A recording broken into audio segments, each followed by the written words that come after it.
So we're gonna go over the point walk. In the point walk, we want the feet to be parallel in our stride. We want to try not to let the feet come out to the side.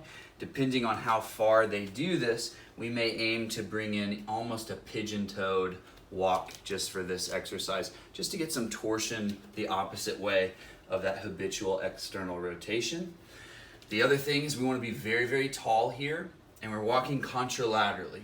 So if my left foot is forward, I want my finger to point across midline. So I don't want to point just like this. I want to cross midline so that my visual field is disrupted on the left. And this helps get both the hemispheres of the brain working together and should make it feel more like a coordination exercise. This one's more for the brain, less for the body, so we're more focused on it feeling kind of confusing and awkward rather than feeling like it's exercising specific musculatures just yet.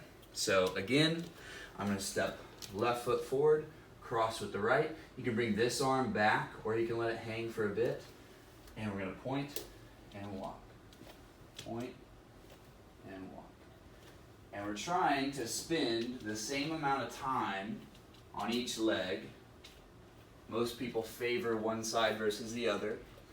Again, very tall, crossing midline. Make sure your finger is in your visual field or the lower peripherals. We don't want to not be able to see them because then we don't really get the engagement of the visual field in both hemispheres of the brain.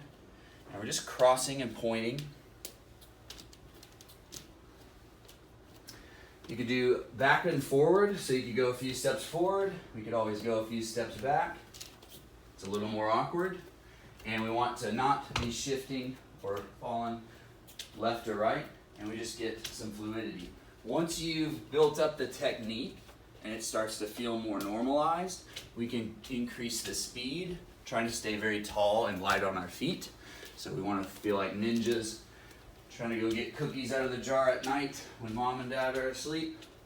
So try not to wake them up, and add a little bit of flow. Breathing through the nose, trying to relax, getting more and more coordination.